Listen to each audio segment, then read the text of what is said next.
আমাদের প্রেমের কথা চ্যানেলটির সকল প্রকারের পাঠ গল্প দেখতে আমাদের চ্যানেলটি সাবস্ক্রাইব করে পাশে থাকা বেল আইকনে ক্লিক করুন। রাস্তা পার হওয়ার ক্ষেত্রে অন্তুর তেজ ঠিক বিকেলের রোদের মতোই ক্ষীণ। আব্বু তার হাতটা চেপে না ধরলে চলে না। আব্বু রোজ থাকে না সঙ্গে, আজও নেই। এক পথিক চাচার পেছনে রাস্তাটা পার হয়ে দ্রুত রিক্সা ধরল। শীতের রোদ, তবু খাড়া দুপুরে তাপ করা। বোরকা হিজাবের আবরণের নিচে ঘামের স্রোত বয়ে যাচ্ছিল তার। ভার্সিটিতে ছাত্র পরিষদের কি এক প্রোগ্রাম ছিল, সেসবে অন্তুর ভালো রকমের বিদ্বেষ আছে। কারণ হিসেবে বলা যায় তাকে শেখানো হয়েছে এবং বাকিটা নিজস্ব।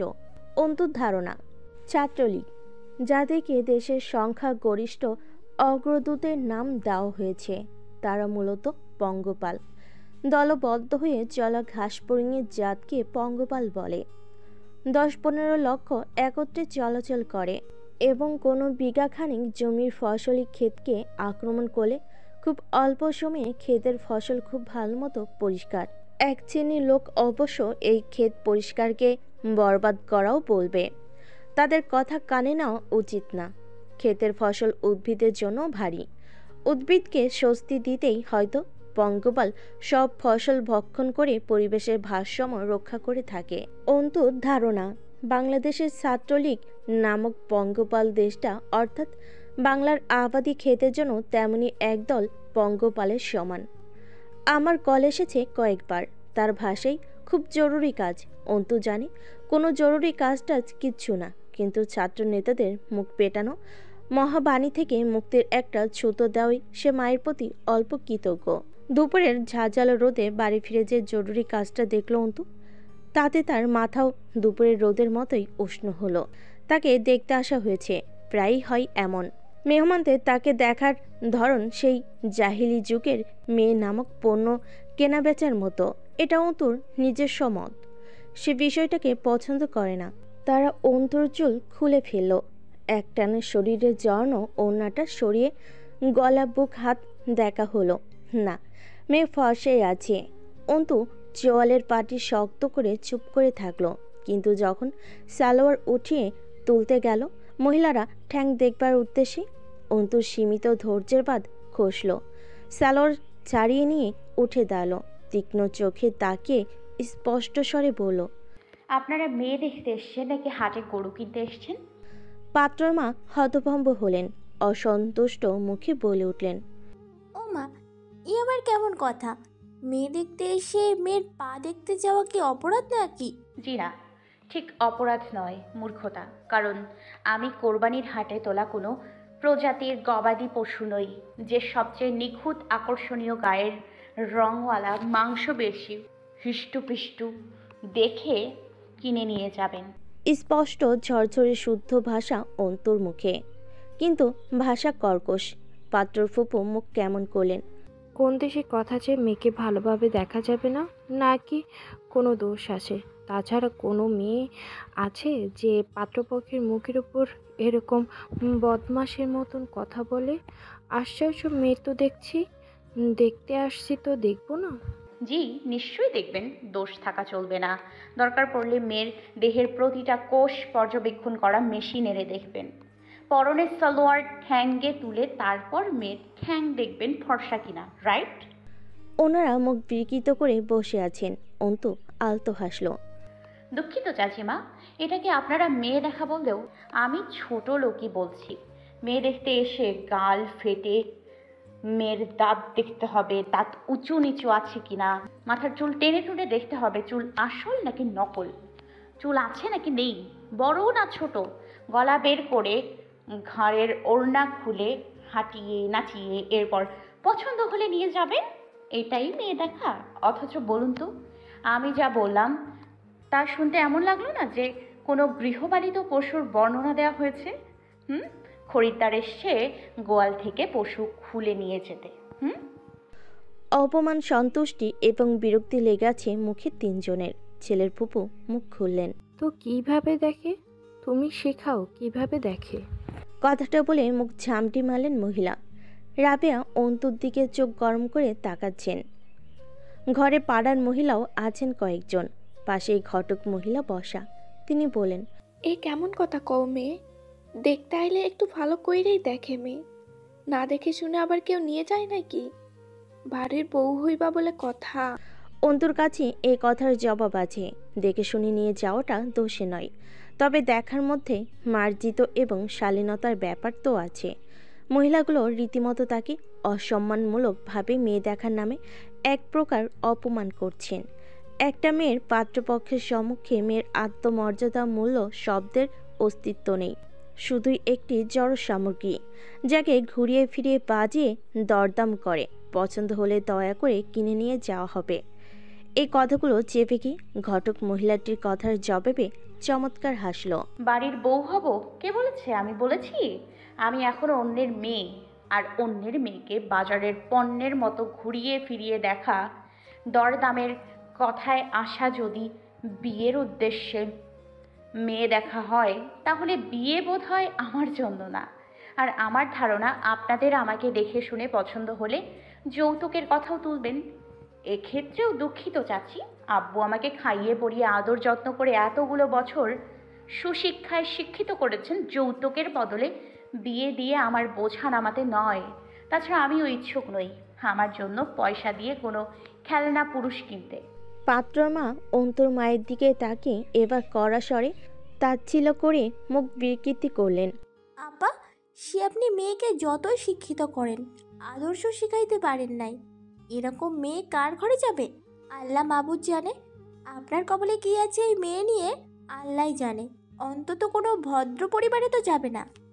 আত্মসম্মানহীনতা যদি আদর্শ হয়, আমি বারবার অভদ্র এবং জঘন্য আদর্শে পালিত এক মেয়ে। ক্ষমা করবেন এই বেয়াদবকে। অন্তু আর বসল না। সকালে বিভিন্ন রকম দৃষ্টিকে পেছন ফেলে এগিয়ে গেল নিজের রুমের দিকে। তার নামে সমাজের রটা কথা নিহাত কম না। প্রতিনিয়তই লোকে তাকে আলোচনায় রেখেছে। অন্তুকে তার বাপমা মিনসের মতো মানুষ করছে। নষ্টা মেয়ে, ভ্রষ্টা মেয়ে, বেয়াদব, অসভ্য, আদর্শহীন, ভার্সিটিতে পড়িয়ে মিনিস্টার বানাতে চায় মেয়েকে। পাড়ার লোকের দেওয়া টাইটেলের অভাবের পড়ে না অন্তুর ভাগে। কিছুক্ষণ পর সকলকে বিদায় করে রুমে এলেন রাবেয়া বেগম। তিনি কিছু বলতে যাবেন, তার আগেই অন্তু বলল, এরকম লোকেদের সামনে বসানোর জন্য তুমি আমায় টিউশনি কামাই করিয়ে বাড়ি ডেকে আনলে? হ্যাঁ, তোমার আক্কেলকে আর কতটা সাধুবাদ জানাবো আমি আম্মা। একটা থাপ্পড় মারবো বেয়াদব মেয়ে। দিন দিন বেলেহাজ হয়ে যাইতেছিস তুই। বেশি লাই দিয়ে ফেলেছি নাকি আমি? আর কয়টা পাত্রের সামনে আমার মানিজ্য নষ্ট করবি তুই? মা হিসেবে তোকে পার করতে চাওয়া কি কোনো হক নেই আমার? পাড়ার লোকের একের পর এক কথা বলতে ছাড়তেছে না প্রতিদিন। সে সবই তো শুনতেছি। তুই পরিস্থিতি বুঝবি কোন দিন? বেকায়দা মেয়ে লোক জন্মেছে আমার পেটে। আম্মা, তোমার তো সবসময় আমার উপর অভিযোগ থাকে।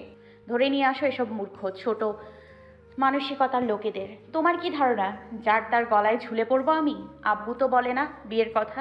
তুমি কেন কান দাও মানুষের কথায়? আব্বু এজন্যই বলে তোমার বিবেকে ইমপ্রুভমেন্ট দরকার। তোর বিবেক কাজে লাগা, তা লাগালেই তো মিটে যেত সব। এই দিয়ে কতগুলোর সাথে এমন করলি? পাড়ার লোকে খুব ভালো কয় এতে, তাই না? ভার্সিটিতে পড়াচ্ছি তা নিয়ে কত কথা শুনলাম। এখন বিয়ে করাচ্ছি না তা নিয়ে লোক কানা ঘুষা শুরু করে দিয়েছে। এই যে এসব আচরণ করিস লোকের কানে যায় না? তোর বাপ তো শিক্ষিত অন্ধ, তার আর কি? টেবিলের উপর বই খাতা ছিটিয়ে আছে, সেগুলো গোছাতে গোছাতে অন্তু বলল, আম্মু, তুমি দুদিন না খেয়ে থাকো, কেউ তা নিয়ে আলোচনা করবে না। আর না এক মুঠো ভাত দিয়ে তোমায় সান্ত্বনা দিতে আসবে। কিন্তু যখন তুমি নিজের মতো করে কিছু করতে চাইবে, সেটা তাদের আলোচনার খোরাক জোগাবে। তাহলে যেই মানুষেরা তোমার কষ্টকে আলোচনা করে সুখের রূপ দিতে পারে না, তাদেরকে তোমার ভালো থাকাকে কেন খারাপ থাকাতে বদলাতে সুযোগ দেবে? শেষের দিকে কঠিন হলো অন্তুর কণ্ঠস্বর। রাবেয়া বেগম বলেন, তুই এত অবুঝ কেন অন্তু? মেয়ে মানুষের এত মুখরা হতে নেই। সমাজের কথা হয়, বোবার কোনো বিপদ থাকে না। চুপ থাকলেই না যাত্রে আম্মা। সোজা হয়ে দাঁড়াই অন্তু, চোখে মুখে দ্রুতিময় দৃঢ়তা ফুটে ওঠে। আমার নাজাত চাই আখিরাতে, বেঁচে থাকতে কিসের নাজাত আম্মা? যেখানে জীবনটাই টানাপড়েনের এক সমষ্টি মাত্র। এখন বিয়ে যদি নাও যদি করিস, পরে করবি তো। তখন যখন লোকে তোর ব্যাপারে শুনতে আসবে, আশেপাশে কি বলবে লোকে? মেয়ে লোকে ঠান্ডা মেজাজে নরম হইতে হয়। এত কথা, এত যুক্তি, এত প্রতিবাদ, তুই বুঝিস না এসব বিপদ আনে খালি? এসব কি পড়ালেখা থেকে আসতেছে? আমি কি এত দূর ধরে পড়ালেখা করাইয়া ভুল করছি তাইলে? কিছুক্ষণ চুপ থেকে মুচকি হেসে শান্ত স্বাভাবিক কণ্ঠে বলল, আমাকে অন্তু থেকে অ্যাডভোকেট মেহজাবিন আরমিন অন্তু হতে এমন বহু চড়াই উতরাই পোহাতে হতে পারে। একজন আইনজীবীর জীবন মুখ বন্ধ আর নির্ঝঞ্ঝাট চলতে পারে না আম্মা। সারারাত পড়ার পর সকালের দিকে ঘুমানো হয় রোজ। সেদিন ক্লাস টেস্ট পরীক্ষা ছিল। মাসখানেকের ছুটির পর ক্লাস শুরু হয় ভার্সিটিতে। আজকাল ঘন ঘন ছুটি চলে। দেশের পরিস্থিতি ভালো না, চারিদিক উত্থাল। ফজরের নামাজও কামাই হয়ে গেছে। উঠে গিয়ে রান্নাঘরে উকি দিল। কিছু খাবার আছে নাকি আম্মা? কি থাকবে? আব্বার কাছে যা, দেখ বারান্দায় মুড়ি চানাচুর দিছি। আমজাদ সাহেব খবরের কাগজে ঢুকে গেছেন। অন্তু পাশে বসলো। কি দেখছো? সেই গ্রেফতার বাসে আগুন, হরতাল। ওর দিকে চায়ের কাপ এগিয়ে দিয়ে বললেন, নে, এত রাত জাগতে বলে কে? বলি সন্ধ্যায় পড়তে বসবি? চোখ মুখের কী হাল হয়েছে? আজ থেকে আমি বসবো পড়ার টেবিলে। আমি এখনো বাচ্চা নেই আপু। টোস্ট নে, গলা দিয়ে খাবার নামতে চায় না। চাটুকু শেষ কর। কিছুক্ষণ চুপ থেকে আনমনি মুচকি হাসলেন আমজাদ সাহেব। মা বলতো ও আমজাদ যার শরীরে মাংস লাগে না, তার মাথায় পড়ালেখা ছাই ঢুকবো। আয় তো পাকা আম আনছে তোর আব্বা, দুধ ভাত মাখাইছি, আয় পরে পড়বি। দাদিকে অন্তু দেখেনি। আব্বুর দিকে অনিমেষ চেয়ে থাকলো। গম্ভীর এই মানুষটা যখন কদাচিৎ স্বল্প হাসেন, সৌম্য পৌড়া চেহারায় যে জ্যোতি ফুটে ওঠে, আর ওই মেহেদি দেওয়া দাড়ির নিচে চকচকে সাদা দাঁতের সম্মিশ্রণ হাসি, অন্তুর বুকে কাঁপন ধরে যায়। এই মানুষটাকে ছাড়া সে সর্বনিঃস্ব। আমাকে আজ নামিয়ে দিয়ে যাবে একটু ভার্সিটিতে? আমজাদ সাহেব টান করে ধরে খবরের কাগজ পৃষ্ঠা উল্টালেন। তোর ভার্সিটি সেই 10টায়, আমি 8:30টার ট্রেন ধরবো। এক্ষুনি বের হব। রিক্সা ঠিক করে দিয়ে যাব, খেয়ে যাবি। দরকার নেই রিক্সার। শোনো, তুমি গোসল করে যাবে, রোদ ভালোই বাইরে, প্রেশার বাড়বে নয়তো। ভার্সিটি থেকে নাকি হলে থাকার কথা বলেছে। আম্মা কি আর রাজি হবে তাতে? আমজাদ সাহেব গম্ভীর চোখে তাকিয়ে অন্তর পলক ছুলেন। কিছু লেগেছিল যা সযত্নে মুছে ভারী গলেই বলেন, সেকেন্ড ইয়ারের ফাইনাল কবে? ক্লাস টেস্ট চলছে, খুব তাড়াতাড়ি ডেট পড়বে মনে হয়। আপু, কবে ফিরবে তুমি? 2 দিন দেরি হবে হয়তো। কাজ না থাকলে ফিরে আসবি ক্লাস শেষে। কোথাও দেরি করবি না। সামনে ফিরে সামান্য হাসলেন। অন্তু থাকতে পারে না ওনাকে ছাড়া। তার তেজস্বী মেয়ে এই এক জায়গায় কাবু, অথচ পাগলি বোঝে না চিরকাল এই আব্বুটা সাথে থাকবে না। সামনের পথটাকে একা পাড়ি দিতে হবে। ভার্সিটির সামনে এসে রিক্সা থামলো। কদিন আগে তুমুল আন্দোলন হয়ে গেছে ছাত্র পরিষদের। দেশটা ভালো চলছে, রোজ খুন গুম কারাবরণ অবিরাম, থামাথামি নেই, সরকারের ক্লান্তিও নেই। খুব পরিশ্রম করছে দেশটাকে নিজের মতো চালাতে। মানুষজন একটু দুশ্চিন্তায় আছে অবশ্য, তবে সরকার ভালো আছে, সে তার মন মতো দেশ চালাচ্ছে। কেউ ভয়ে বিরোধিতা করে না, করলে কারাগার নেহাত কম নয় দেশে। অস্ত্র এবং দেশপ্রেমিক সৈনিকের সংখ্যাও বেশ। ফটকের উপর বড় বড় অক্ষরে লেখা, হাজী মোহাম্মদ দানিশ বিজ্ঞান ও প্রযুক্তি বিশ্ববিদ্যালয়। ফিরোজপুরের বাসেরহাট থেকে খুব বেশি দূরে নয় অন্তুদের বাড়ি। হলে থাকার প্রয়োজন পড়ে না বিশেষ। শহীদ মিনার চত্বরের আশপাশটা বেশ ভালো লাগে অন্তুর। জায়গাটা পার করার সময় পেছন থেকে ডাক পড়ল। অন্তু পিছু ফিরে দেখল 6 জন যুবক, তার সিনিয়র হবে নিশ্চিত। সামনে যে দাঁড়িয়ে তাকে চেনা চেনা লাগলো। আগে দেখা মুখ, তবে মনে নেই বিশেষ কিছু। সে এগিয়ে এসে হাতের সিগারেটটা অন্তুর দিকে বাড়িয়ে বলল, নাও একটা টান দাও। অন্তু নিঃসংকোচে হাতে নিল সিগারেটটা। তার একটা দোষ আছে, সে ভেতর আর বাহির আলাদা করতে পারে না। যেমন মনে ঘৃণা রেখে মুখে হাসা যায়, কিন্তু তার সেই দক্ষতা বা অভিজ্ঞতা নেই। সিনিয়রদের প্রতি তার বিদ্বেষপূর্ণ। তার সেদিন বেরিয়ে এসেছিল ভুলক্রমে। অন্তু আদা খাওয়া সিগারেটটি ঘুরিয়ে ফিরিয়ে দেখে বলছিল, টান না হয় দেবো একটা, কিন্তু এতে ফজিলতটা কি? পাখির মতো চঞ্চল দৃষ্টি লোকটার। অন্তুর চোখে চোখ গেঁথে হেসে উঠল সে। ফজিলত, এই যে আমি তোমার রিটার্ন দিতে বলতেছি, এর চাইতে বড় ফজিলত বা হাকিকত কিছুই নাই সিস্টার। আর জরুরি তো মোটেই না যে সব কিছুতে ফজিলত থাকা লাগবে। এক টান মারো, স্বাদ ভালো, বেনসন অ্যান্ড হেজেস। কিন্তু আপনি টান দিতে বললেই দিতে হবে তা কেন? এটা ৮০% মুসলিমদের দেশ, বাংলাদেশ। সেক্ষেত্রে আমিও পশ্চিমা সংস্কৃতির মেয়ে না, সিগারেটে অভ্যস্ত নই আমি। সে কপালটা সামান্য জড়িয়ে হাসল। হাসার সময় তার গা দুলে ওঠে, ভঙ্গিমাতে বড় বেপরোয়াপনা। সে বলল, তবু এক টান মারো দয়ালের নামে। অন্তু দু একবার আশপাশে তাকালো বোকার মতন। কেউ আসেনি বোধহয় তাকে বাঁচাতে। এর অবশ্য কারণ আছে। মানুষের দৃষ্টিকোণ থেকে সে কোনো বিপদে পড়েনি, কিন্তু তারা সে অন্তুর পক্ষে এবং সামনের জনের বিপক্ষে কথা বললে যা হবে সেটা বিপদ। হিজাবের আড়ালে অন্তুর শরীরটা দু একবার ঝাঁকুনি খেলো, তবু পরিষ্কার গলায় বলল, তবুও টান দিতে হবে কেন? পেছন থেকে কবির ক্যাট করে বলে উঠল, কারণ আমরা সিনিয়র। এরপর আর কোনো ফজিলতের খোঁজ করলে তুমি নিখোঁজ হয়ে যাবা। ঠিক বলিনি ভাই? পেছনের ছেলেটা হাসলো। সে বলল, আলবাত সহি কথা কইছিস। সাংঘাতিক ব্যাপার দেখছি। তবে সিনিয়রদের মতো আচরণ আপনাদের একজনেরও নয়। সে ভুরু নাচিয়ে বাহবা দিয়ে এগিয়ে অন্তুর মুখের উপর ঝুঁকে এলো। তুমি তা জানাবা ডিয়ার। অন্তু ঘৃণায় মুখটা পিছিয়ে নেয়। ভক ভক করে গন্ধ আসছে তার মুখ থেকে। অন্তু নিজ গরিমায় বলে ওঠে মারি শক্ত করে, জানাতেই পারি, শেখার বয়স হয় না, সেটা কোরআনেও বলা আছে। দোলনা থেকে কবর পর্যন্ত জ্ঞান অর্জন করো। হুঁশিয়ারি করছো? সিনিয়রদের সামনে মুখ চালাচ্ছ? মারা পড়বে মেয়ে। কবে ভর্তি হয়েছ? কে বড় কে ছোট বিষয়টা বুঝে উঠতে পারোনি মনে হচ্ছে। কবিরের খুব হাসি পাচ্ছে ছোট্ট মেয়েটার দুঃসাহসের উপর। বড় ইচ্ছে করছে নেকড়েপটা টেনে ছিঁড়ে ফেলাও তো উচিত। মেয়েটা বেয়াদব। কুকুর ছোট হোক অথবা বড়, তাকে কুকুর বলার সৎ সাহসটুকু থাকা অবশ্যই ভালো গুণ। কি বলেন সিনিয়র মশাই? কথাটা অন্তু ঘাড় বাঁকা করে তাকিয়ে থাকা ওই সিগারেটওয়ালা লোকটার দিকে তাকিয়ে বলল। সে ভুরু কিঞ্চিত জড়াই, যা খুব সূক্ষ্ম। তার খুব আনন্দ লাগছে। নতুন ধরনের অভিজ্ঞতা এটা। তাদের সামনে কেউ তো কথা বলে না। মেয়েটা নিশ্চিত তাকে চেনে না। একটা মেয়ে হেঁটে যাচ্ছে, তাকে ডেকে সিগারেট টানতে বলা, পানির বোতল ভরানো, জুতো পরিষ্কার করানো, আজেবাজে কথা চিরকুটে লিখে তা অন্যকে দেওয়ানো, হ্যারাস করা, এসব আপনাদের কাছে সিনিয়রের সংজ্ঞা?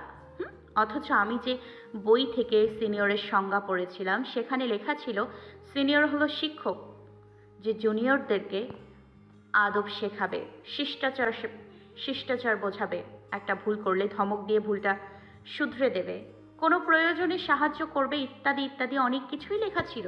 মূলত আপনারা রাজনৈতিক পাওয়ার শো করতে এসেছেন।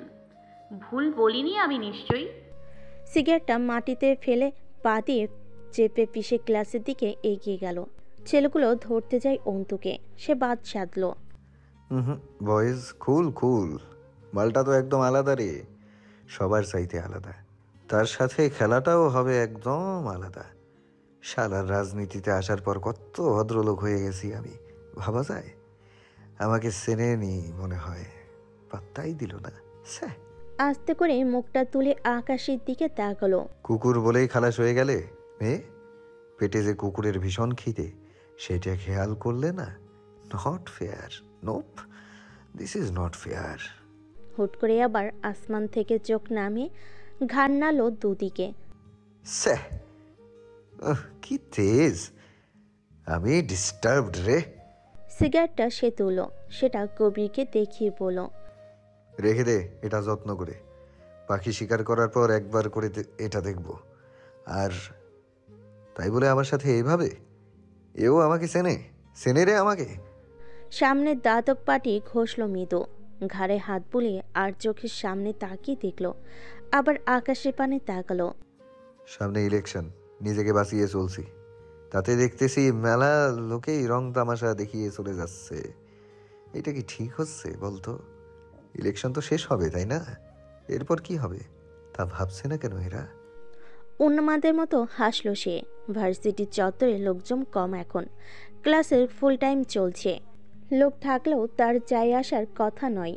সে পাশ কাটাচ্ছে, সালাম ঠুকে যাচ্ছে তাকে। সে আবার তাকালো অন্তুর দিকে। অন্তু ততক্ষণে ঢুকে পড়েছে সমাজ বিজ্ঞান বিভাগের বিল্ডিংয়ে। পরের দিন ক্লাস শেষে ভীষণ ক্লান্ত অন্তু। ডিপার্টমেন্টের প্রফেসর ডেকেছেন, ডাকার কারণ স্পষ্ট নয়। অন্তুকে পিয়ন থামালো দরজার সামনে। দাঁড়ান আপনি, স্যার বিজি আছে, মিটিং চলতেছে ভিতরে। ভেতর থেকে প্রফেসর ইউনুস সিরাজের কণ্ঠস্বর শোনা গেল। ভিতরে আসতে দাও ওকে। অন্তু একটু সন্দেহ হলো, কোনো গুরুতর বিষয় নয় তো।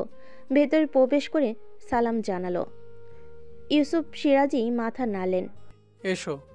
আরও কয়েকজন বড় বড় শিক্ষক রয়েছেন কক্ষে, এবং টেবিলের সামনে ডান পাশের চেয়ারে বসে আছে এক লম্বা মতো পুরুষ, পরনে পাঞ্জাবি, মুখে চাপদাড়ি। এলাকায় এক নামে বড় ভাই, যার মুখভঙ্গি একদম স্বাভাবিক, নিচের দিকে তাকিয়ে আছে শীতল দৃষ্টি মেলে।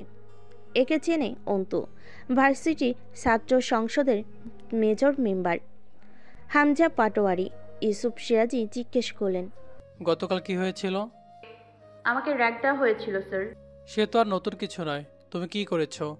আমাকে সিগারেট টান তুমি কি করেছো সেটা বলো। আমাকে ধূমপান করতে বলা হয়েছিল স্যার, আর তাতে অভ্যস্ত নই আমি, তাই সিগারেটটা নিয়ে ফেলে পা দিয়ে নষ্ট করে দিয়েছি। মুখভঙ্গি শব্দ হলো প্রফেসরের। চোখ পাকালেন তিনি, চাপা স্বরে ধমকে উঠলেন, এই শিখেছে কার সঙ্গে কি আচরণ করেছে তার কোনো জ্ঞান আছে সে বিষয়ে? অভদ্র মেয়ে, সিনিয়রদের সাথে এই আচরণ করতে শিখেছে এতদিনে? ভার্সিটির আসো বেয়াদবি শিখতে, আদরের বালাই নেই এর ভিতরে। তুমি জানো এতে তোমার অ্যাডমিশন ক্যান্সেল হতে পারে। নাম কি? অন্তু অবাক হলো, উল্টো তাকে ব্লেম করা হচ্ছে। অবশ্য চমকানোর কিছু নেই। দুনিয়ার সংবিধানের নাম যেখানে অরাজকতা ও সুশাসনহীনতা, সেখানে এটা নিহাত স্বাভাবিক ব্যাপার। নাম বলল সে। মেহজাবিন আরমিন অন্তু। বাবার নাম কি? একটু ভয় হলো অন্তুর। এসব আব্বুর কানে গেলে আব্বু সম্মানী মানুষ, তামাশা নিতে পারবেন না। জবাব দিল, আমজাদ আলী প্রামাণিক। স্কুল মাস্টার আমজাদ নাকি? জি। এখনো মাস্টারি করে? জি না, রিটায়ার করেছেন বছর খানেকের মতো। হামজা, তুমি কিছু বলবে? হামজার মুখভঙ্গি দুর্বোধ্য, বোঝার চেষ্টা করলো অন্তু, অথচ বিশেষ অভিব্যক্তি নেই মুখে। অন্তুর দিকে তাকালোও না।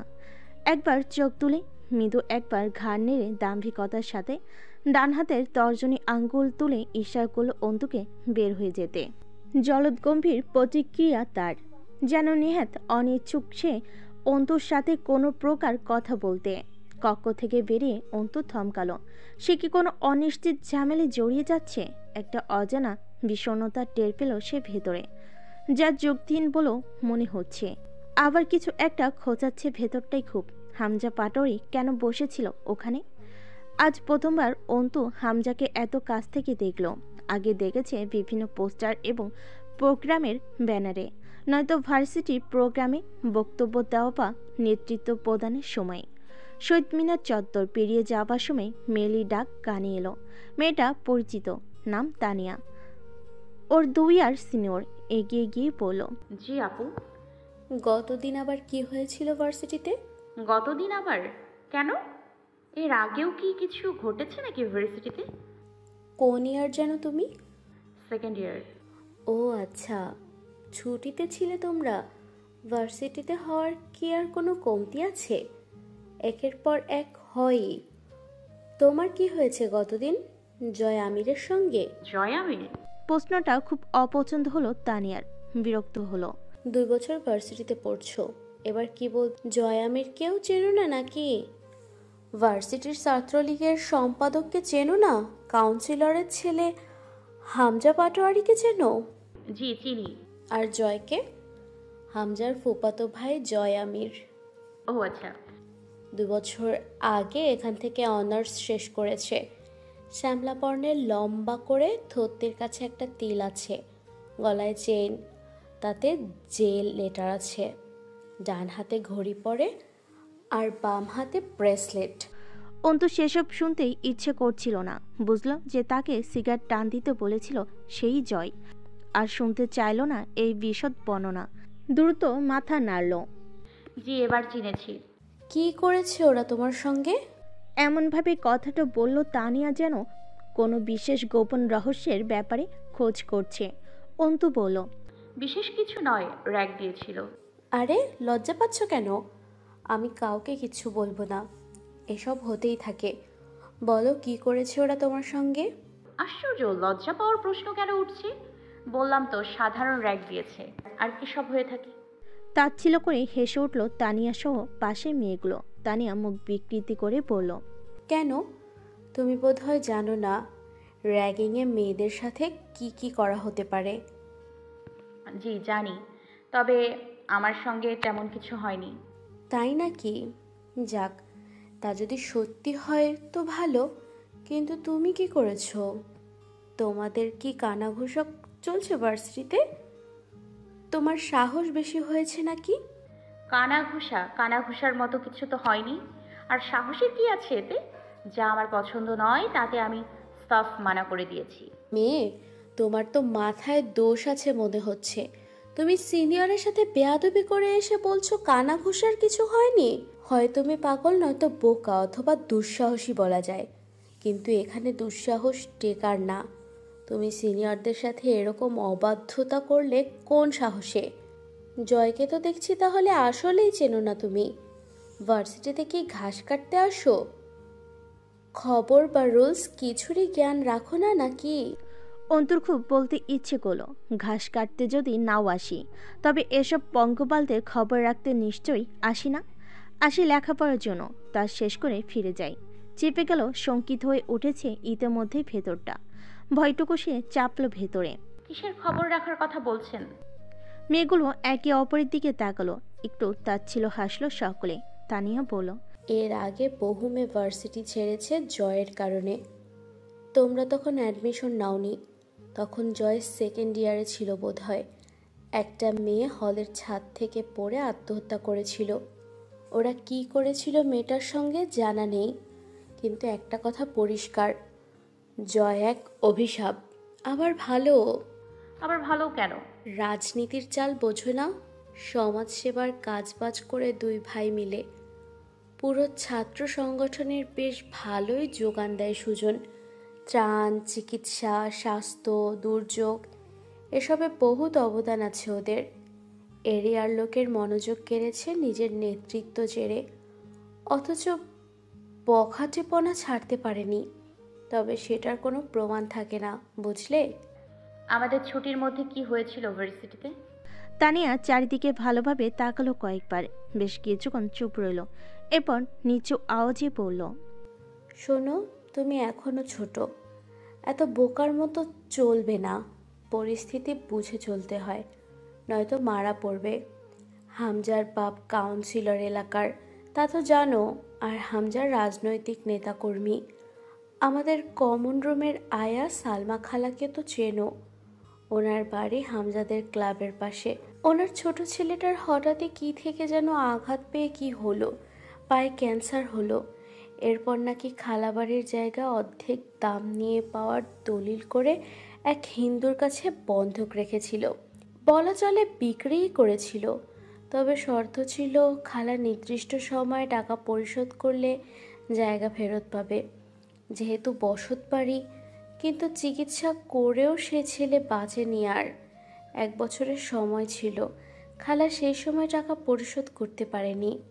তার উপর প্রতি মাসের করা সুদের টাকা জমে পুরো জমির দাম উসুল হয়ে গিয়েছিল ওই লোকের পর জায়গাটা খালাকে না জানিয়ে অন্য কারো কাছে বেচে দিয়েছিল। তারা এসে তাগাদা দিতে থাকলো বাড়ি খালি করার। খালার সময় চেয়ে নিয়েছিল, কিন্তু পরে বিচার সালিশ বোর্ডের কাছে চলে গেল। মানে মেয়র, কাউন্সিলর আর মাতব্বর, সমাজসেবকরা সব ছিল। সব শেষে নাকি বিশাল ঝামেলা হয়েছিল। পরে হামজা আর জয় মিলে সালমা খালাকে সময় দিয়েছিল আরও কিছুদিন। তখন খালার বড় ছেলের বউ বাপের বাড়ির জায়গা বিক্রি করে এনে টাকা দিয়েছিল কাউন্সিলর হুমায়ুন পাটোয়ারির কাছে। পরে আর খালা টাকা নিয়ে আসেনি। এরপর বেশ কয়েকবার হামজা ভাই বাড়ি খালি করতে বলেছিল খালাকে। তারা যায়নি, তাদের যাওয়ার জায়গা নেই। কয়েকদিন হলো খালার মেয়ে আখিকে পাওয়া যাচ্ছে না। লোকে বলে এদের মধ্যে কেউ হয়তো আখিকে তুলে নিয়ে গেছে। জানা নেই মেয়েটার সঙ্গে কি হয়েছে, কি হালে আছে। ভার্সিটির ক্যাম্পাস থেকে বেরিয়ে বুকের ভেতর ডিপ ডিপ আন্দোলন চলছে। আওয়াজটাও খুব কানে বাজছে। নিকাবের নিচে মুখটা ঘেমে উঠছে। পানি পিপাসা বোধ করলো অন্তু। সে কি কোনো ভয়ানক পরিণতির আভাস পেল আজ? আখি দেখেনি কখনো মেয়েটাকে, তবুও হৃদযন্ত্রটা খুব লাফাচ্ছে। আচ্ছা, আখি কোথায়? পাওয়া যাচ্ছে না কেন ওকে? এরপর দুদিন আর ভার্সিটিতে যায়নি অন্তু। তার সাহসে জুটল না। সেদিন জয়ের সম্মুখে দাঁড়িয়ে ভয় হয়নি, অথচ আজ দুদিন বুকে ভারী শঙ্কা চেপে আছে। আখি মেয়েটাকে সে দেখেনি কখনো, নাম ছাড়া কিচ্ছু জানা নেই। তবু আজ দুটো দিন ঘরে বন্দি হয়ে এই অপরিচিতা মেয়েটার জন্য পরণ দাপায়। নিজের পরিণতির সম্বন্ধে মাথায় চেপে বসে অকল্পিত এক ভয়ে। বাড়ির দরজায় ধাক্কা পড়ল। অলস ভঙ্গিতে গিয়ে দরজা খুলে দিল সে। মার্জিয়া ভেতরে ঢুকে হাতের ব্যাগটা ধপ করে মেঝেতে রাখলো। অন্তু বলল, কি হয়েছে ভাবি? ভাই আনতে যায়নি? মার্জিয়া জবাব দিল না। অন্তু আবার বলল, আপনি বোরকা খুলে আসুন, আমি খাবার আনছি, একসাথে খাই। এই নাটক করবা না তো অন্তু, সহ্য হচ্ছে না গায়ে। ঠিক আছে, গায়ে একটু ঠান্ডা পানি ঢেলে আসুন, ভালো লাগবে। তোমার মতো ডাইনের মুখে এর চেয়ে ভালো পরামর্শ শোনার আশায় রাখি বা কই আমি। কথাই বলো গা জ্বলানোর সব। কি হয়েছে, ক্ষেপে আছেন কেন? কার রাগ আমার উপর দেখাচ্ছেন? তোমার মতো মাতারির ননদ থাকতে রাগ আর কার উপর হবে? মুখ সংযত করুন আপনার। আপনি জানেন বেশিক্ষণ আমি আপনার অহেতুক কথাবার্তা নিতে পারবো না। কি করবা তুমি? আমার বোনের সংসার যেভাবে খাইতে লাগছো তোমরা, আমারেও তারাইবা এখান থেকে। তেমন কোনো কথা ওঠেনি, সেটা জানেন আপনিও। আপনি সাধারণ বিষয়কে নিজের ভেতরের জটিলতা দিয়ে অন্য পর্যায়ে নিয়ে যাচ্ছেন। রাবেয়া জোহরের নামাজে বসেছিলেন। দ্রুত সালাম ফিরে উঠে এলেন। কি হয়েছে মার্জিয়া? কিসব কথা এসব? শখ আমার খুব যে, তাই। ভনিতা না করে বলুন আমি কি করেছি, আপনার শখ পরেও মেটাতে পারবেন। জানো না তুমি? না, আমার বোনের সংসার তোমাদের জন্য যদি ভেঙেই যায়, তখন দেখবা আমি তোমারও এই বাড়িতে শান্তিতে থাকতে না দিয়ে কেমন হিড়হিড় করে টেনে বের করে দিয়ে আসি। আমার মেয়েকে বের করার বা রাখার তুমি কে? আমার মেয়ের বাবা মা মরে যায়নি এখনো, যে তুমি আমার মেয়েকে বাড়ি থেকে বের করবা। এখনো বেঁচে আছে আমার মেয়ের বাপ। কি হয়েছে তা বলবা না? না, তা তো জানাই নেই তোমার। এত রহস্য করা কেন? হ্যাঁ, বলতে পারলে তো হতোই। বলতে পারি না তো আম্মা, আর না সইতে পারি। আমার বোনের ঘর ভাঙলে আপনার মেয়েকে দেখি এই বাড়িতে রাখে কে? কি ব্যাপার, কিসের চেঁচামেচি চলতেছে?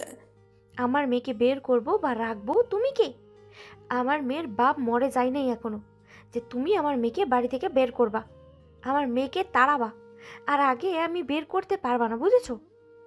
এখনো বেঁচে আছে আমার মেয়ের বাপ। মর্জিয়া কি কয় কিছুই তো বুঝি না। এমন অশান্তি কয়দিন দেখা যায় কত। কি হয়, কিসের কথা কয়, কিছু কথাই বুঝি না। তোর বাপের কানে গেলে ভালো হইতো বিষয়টা। মার্জিয়া স্বামীর দিকে তাকালো। অন্তিক চোখ ফিরে চুপচাপ রুমে চলে যায়।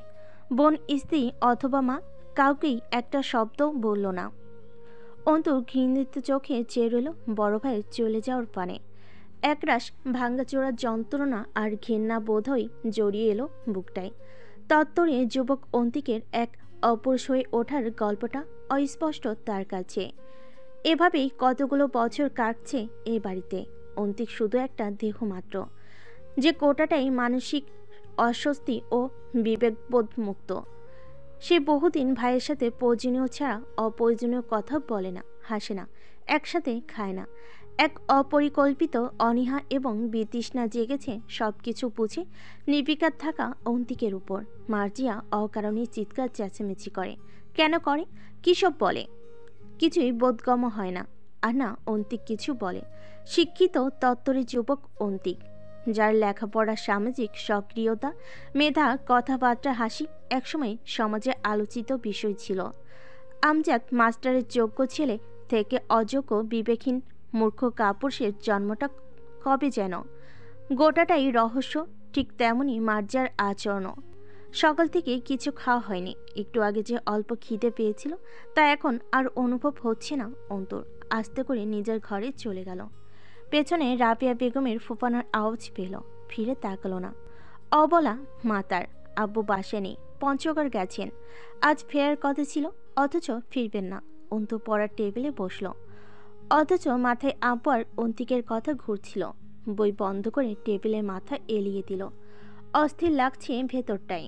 লোকে বলে অন্তিক অন্তুর চেয়েও সুন্দর যুবক হিসাবে। ভীষণ মেধাবী ছিল কলেজ জীবনে। আমজাদ সাহেবের সাথে বাবা ছেলের সম্পর্ক চমৎকার সুন্দর ছিল। রাবিয়া বেগম বরাবরই সরলা ও অল্প শিক্ষিতা এক বাঙালি সংসারী নারী। ওনার বিপরীতেই আমজাদ সাহেবের গুণগুলোতেই দুটো সন্তান গড়ে উঠেছিল। অন্তু তখনও ছোট, যখন অন্তিক কৈশোর পেরিয়ে যুবক হচ্ছিল।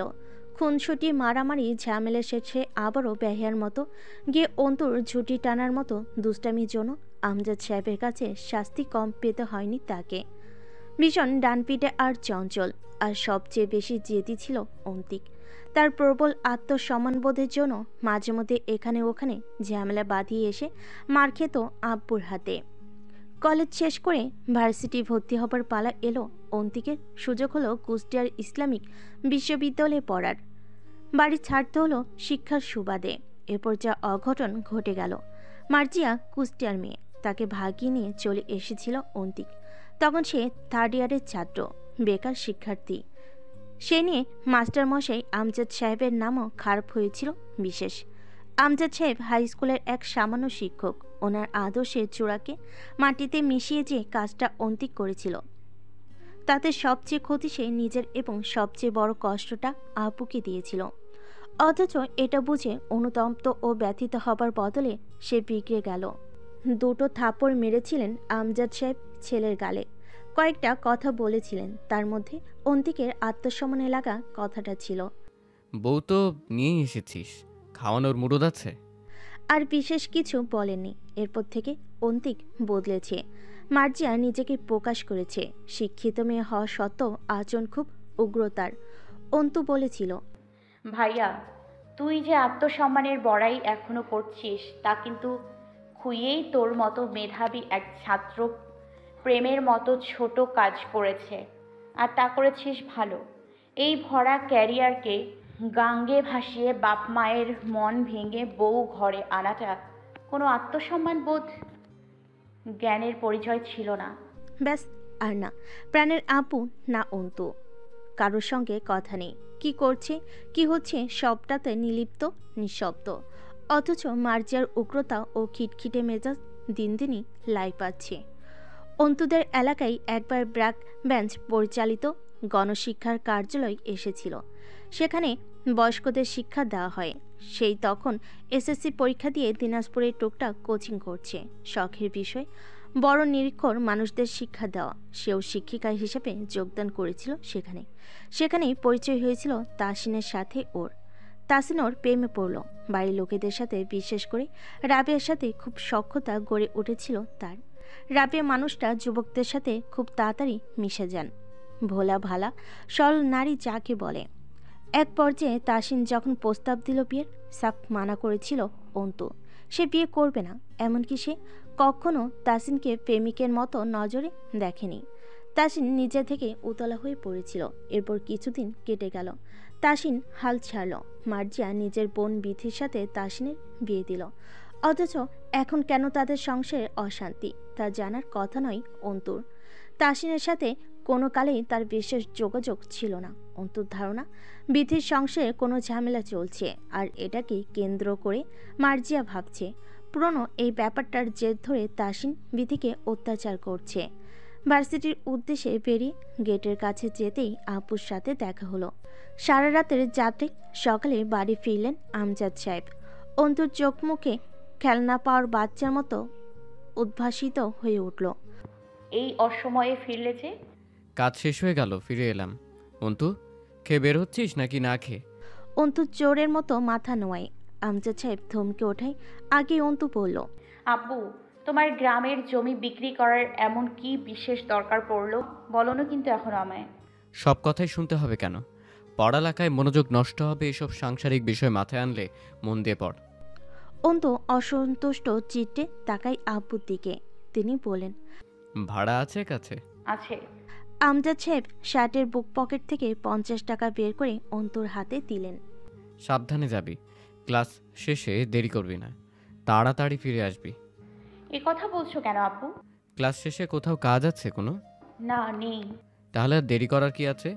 এমনিতেও ভার্সিটি চত্বর আজকাল ভালো চলছে না। রিক্সা থেকে নেমে ভাড়া মিটিয়ে অন্তু এগিয়ে গেল গেট দিয়ে। অন্যরকম লাগছে কিছু একটা। জটলা পাকানো লোকজন ক্যাম্পাসে, এক স্থানে চেয়ার ও বেঞ্চি পাতা।